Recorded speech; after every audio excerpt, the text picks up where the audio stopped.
מצלצל כמו ריקודי עם. יואב אשריאל. יואב אשריאל, עכשיו מצאת. עוד יואב, רק יואב אתה מביא לנו. ובכן, הפעם החלטנו להכניס לתוך אלגרו את הנושא הסימפטי, שגם לפי דעתי יש לו עכשיו תחייה בארץ, נושא ריקודי העם, והבאנו את יואב אשריאל שיש לו, הוא העמיד הרבה מאוד דורות של רוקדים והרבה מאוד ריקודים, בתוכם הור המדורה, נאחז בכל משלט, סובבוני, שוב יוצא הזמר, התרגות והרבה ריקודים אחרים. יואב, איך זה להיות כל החיים מעורב בריקודי עם? זה תענוג, זה דבר נהדר. אתה כל יום רוקד? כן, כל יום. אני מדריך, רוקד, מחבר ריקודים. עכשיו, בחיבור ריקודי עם, איך בעצם, יש כתב לריקודי עם? לא, לא כותבים את זה, כותבים את זה בעברית, לפי הספירות. היצירה של ריקודים זה דבר בפני עצמו. שומעים את המנגינה, מתרגשים, מתלהבים ממנה ומנסים לבטא אותה. באיזה מידה יש באמת היום התעוררות לחוגים? התעוררות עצומה. המונים באים, אוהבים את זה מאוד. אנשים נהנים מזה.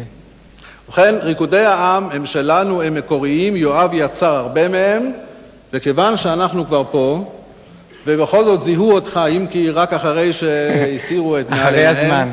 אז עכשיו אנחנו נזמין הנה חבר'ה כדי לבצע משהו קצר מהריקודים שאתה, יואב אשריאל, יצרת, ותודה רבה לך. תודה.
תודה רבה ללהקה שכולה חן, נעורים, אוי אוי אוי, ובסוף הצטרף יואב אשריאל ומירה רעייתו הרוקדת בחברתו כבר שנים הרבה ומוכרים לקהל גדול מאוד בארץ. תודה רבה להם.